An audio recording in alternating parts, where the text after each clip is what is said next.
Mic check, mic check. What's kicking TTC? And those fans of the New York Football Giants, that's right, it's Mr. Batch here. And I have the matchup of Week 9. Indianapolis Colts come to town with the return of Ahmad Bradshaw and Hakeem Nicks. Going to take on the G-Men at MetLife Stadium this Sunday. But before I get into that, let me shout out the fan bases and the fans of the New York Football Giants. First up, Giants Mafia with Copizle, Mr. Bad Dog 7676, and my man BonezNYG. And let me shout out the other fans of the New York Football Giants. We've got Diggy 546, Pint 1998, Joshua Bennett, Ericpabc, my man TUF TruthUnderFire, SETI 079. If anybody out there I missed of the Giant people of the G-Men's for life, just drop your name in a comment. I'll definitely shout out at you. I'll give you a shout out on the next one that I post about our beloved G-Men. But Mr. Batch continues. All right. 9 games left in the season. We're coming off 2 bad losses to hated division rivals. Couldn't stand it. Hated it. Oh, did I hate it immensely. Can't stand the losses to the Eagles and the Cowboys going into the bye week.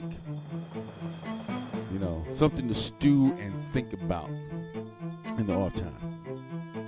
So we're coming into week 9. Colts, high-powered, crazy offense. Come at you. I just seen that we just signed a defensive back off the Lions practice squad. And that's to augment our DBs. I didn't see what the injury looked like. I'll check that out. I'm not going to bore you to death with some of that stuff.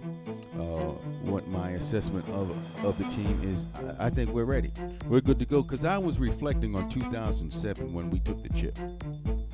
Because we have a 2-time Super Bowl winning, 2-time Super Bowl MVP quarterback in Eli Manning. 2007, we wound up finishing 10-6 behind the vaunted Dallas Cowboys, who was rolling through that season at 13-3, and the professional prognosticators was saying, you know what they were saying.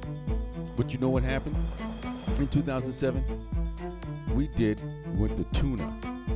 That's right, Bill Parcells, one of our vaunted leaders from the days of yore. Hey, he got us a couple of rings, right?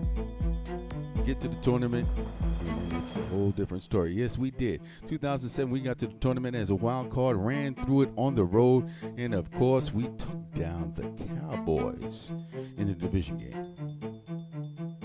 Coming here into 2014, a lot of the TTCers are going to say, well, what the hell does that have to do with the price of tea in China? This is what it has to do.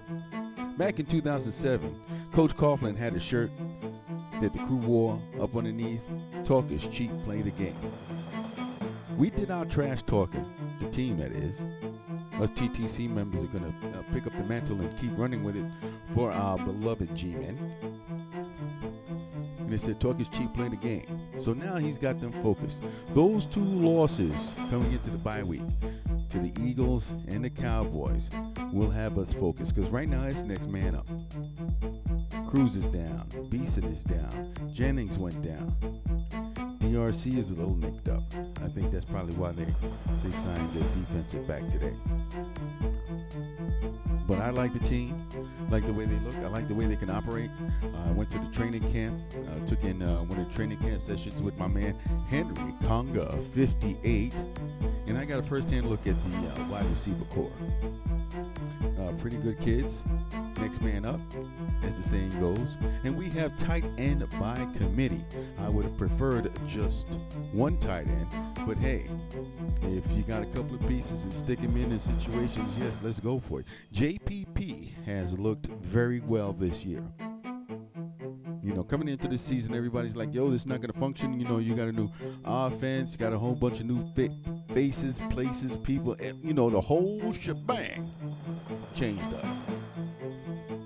And the GM, Jerry Reese, has put it out there. Yo, Eli, let it rip. And guess what? He's going to let it rip. Because if you've seen anything in the preseason, we've got some guys who can step it up. The defensive backs that we have can't play mano a mano. The defensive front seven, with McLean stepping in to take over for the injured John Beeson, is a nice acquisition coming out of Baltimore. So, I have the utmost confidence in the G-men to get this win at home and get on a roll and run the table. Yes, I would love for the G-men to run the table. Go 9-0. Is it improbable? Probably. Is it impossible? No, it isn't. We could do it. If not, we can end up at 7-2. This is how the rest of the schedule fleshes out. So, all the G-men faithful out there, leave a little comment, leave a number of what you think we're going to do. I'm looking at 7-2. And in the event that we do not get to 7-2 at a minimum, I want to crush people's dreams. All right. Week 9 coming up this Sunday. Colts.